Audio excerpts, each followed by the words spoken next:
Numbers 36. Inheritance of Zelophehad's daughters. The family heads of the clan of Gilead, son of Machir, the son of Manasseh, who were from the clans of the descendants of Joseph, came and spoke before Moses and the leaders. The heads of the Israelite families, they said, when the Lord commanded my Lord to give the land as an inheritance to the Israelites by lot, he ordered you to give the inheritance of our brother Zelophehad to his daughters. Now suppose they married men from other Israelite tribes. Then their inheritance will be taken from our ancestral inheritance and added to that of the tribe they marry into. And so part of the inheritance allotted to us will be taken away. When the year of Jubilee for the Israelite comes, the inheritance will be added to that of the tribe into which they marry, and their property will be taken from the tribal inheritance of our forefathers. Then at the Lord's command, Moses gave this order to the Israelites. What the tribe of the descendants of Joseph saying is right. This is what the Lord commands for Zelophehad's daughters. They may marry anyone they please as long as they marry within the tribal clan of their father. No inheritance in Israel is to pass from tribe to tribe, for every Israelite shall keep the tribal land inherited from his forefathers. Every daughter who inherits land in any Israelite tribe must marry someone in her father's tribal clan, so that every Israelite will possess the inheritance of his fathers. No inheritance may pass from tribe to tribe, for each Israelite tribe is to keep the land it inherits. So Zelophehad's daughters did as the Lord commanded Moses.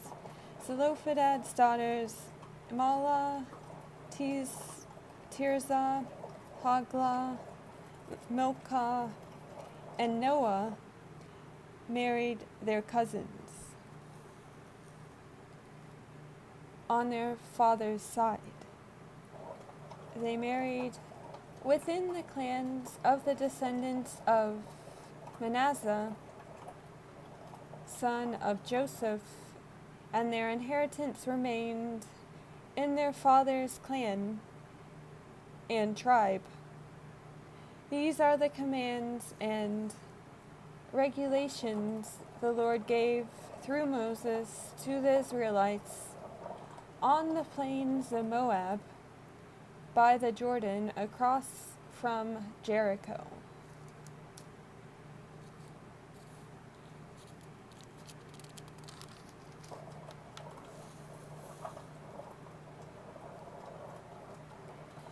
Introduction to Deuteronomy. The Hebrew name of the book is Hadibrim. These are the words, or more simply, Debarim, word C11. The word Deuteronomy, meaning repetition of the law, arose from a mistranslation in the Septuagint, the pre-Christian Greek translation of the OT, and the Latin Vulgate of a phrase in Deuteronomy 17:18, which in Hebrew means copy of this law. The error is not serious, however, since Deuteronomy is, in a certain sense, a repetition of the law. See structure and outline. Author and date of writing. The book itself ascribes most of its content to Moses. See 1:1-15, 31:24, and notes. For that reason, the OT elsewhere ascribes the bulk of Deuteronomy and other Pentateuchal legislation to Moses. See e.g. JOS 1:7-8, 23:6, 1 Kings 2:3, 8:53, MAL 4:4, and notes. Similarly, Jesus attributed Deuteronomy 24:1 to Moses, MT 19:7-8, MK 10:3-5. Peter attributed Deuteronomy 18:15, 18-19 to Moses, Acts 3:22-23, as did Stephen, see Acts 7:37-38, and notes. And Paul attributed Deuteronomy 32:21 to Moses, RO 10:19, see also MT 22:24, and note MK 12:18, 1-19, LK 20:27-28. At the same time, it seems clear that the narrative framework within which the Mosaic material is placed, e.g. the preamble 1-5, and the conclusion, chapter 34, see also 5:1, 27:1-9,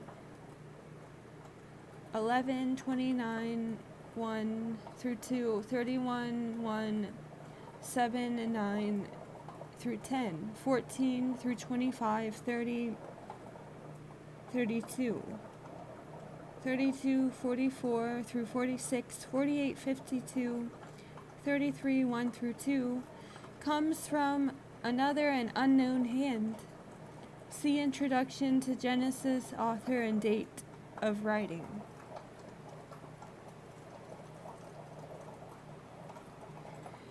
Historical setting.